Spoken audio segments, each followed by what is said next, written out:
I remember going to this event and bringing these new clothes that I had just bought, and they were so like racy for me. They were like so edgy and sexy, and they weren't really that edgy or sexy. It was me that was being edgy and sexy. But I remember getting off the plane and going into the bathroom and changing into this cute little cream colored leather mini skirt, and it was an A-line, and I still have it and I still love it. It's like one of those spot on outfits, and walking into this seminar and feeling nervous, and also, like, I think the truth meter here, Kelly, is also like, "Oh, this feels good. This is me. Can I do this? Am I allowed?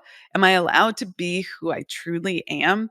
And that was one of those transformational moments for me. Like, there was before the cream colored miniskirt and after the cream colored miniskirt, right? I love that. Yeah. Yeah. So do you find that that's a challenge that you have with clients, that they come to you and you can see the truth of who they are and what they could step into, and there's some fear around doing that for themselves?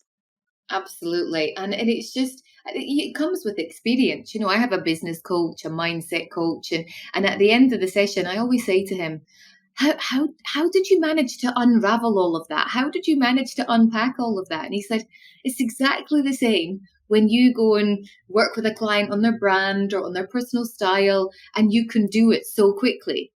And it's just that, I guess it's that gift. But I think that's why you work with someone. You work with an expert so that you can utilize their experiences so that you can become a better version of yourself.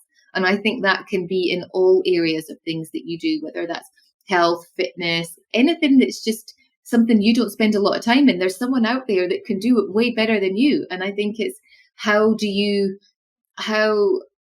listen to the expert, because I think that's the one thing. If you're paying for an expert, listen to them and then make your own opinions at the end of it. But some of the sort of the little tricks that I did with my clients is I do a lot less styling now. It's much more focused on brand and business.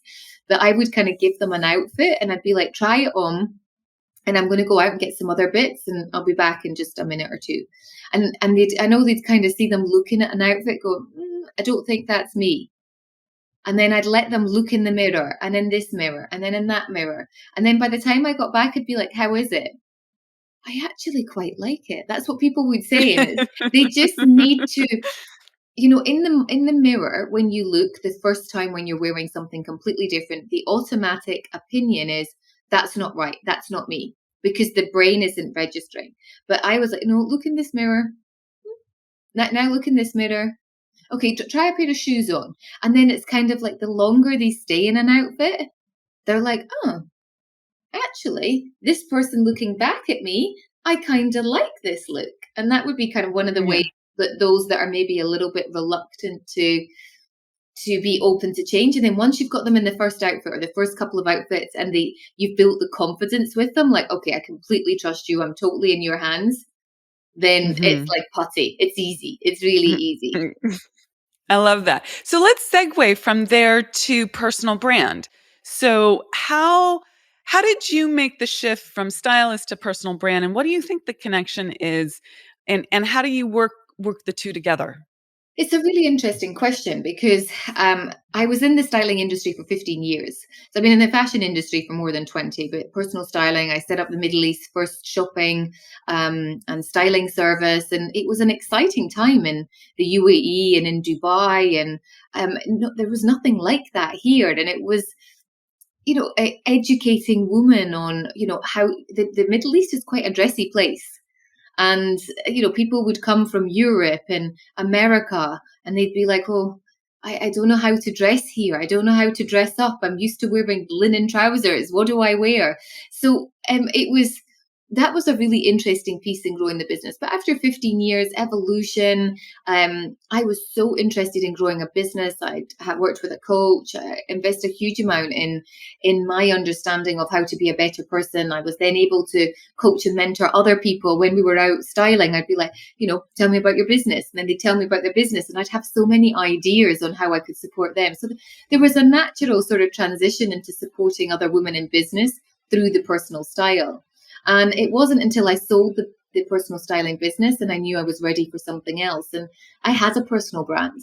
And what was interesting was when I sold my business, and this is where I'm really passionate about getting people to understand that even if you have a business, you also have a personal brand. And if you ever think about selling your business, you still have the personal brand. So I operated under my personal brand for a good 12 to 24 months till I got really clear on what the next phase of Kelly looked like, which interestingly coincides with that big 40 number as well. And that's for me what happened. I got crystal clear that the sort of the personal brand piece of the business and the how you present yourself is how you can grow your business, because it's how I've gained new clients. It's how I've grown my credibility. It's how when you Google me, pages and pages of stuff comes up of credibility, rather than, oh, I sold my business and I don't have anything out there about me anymore.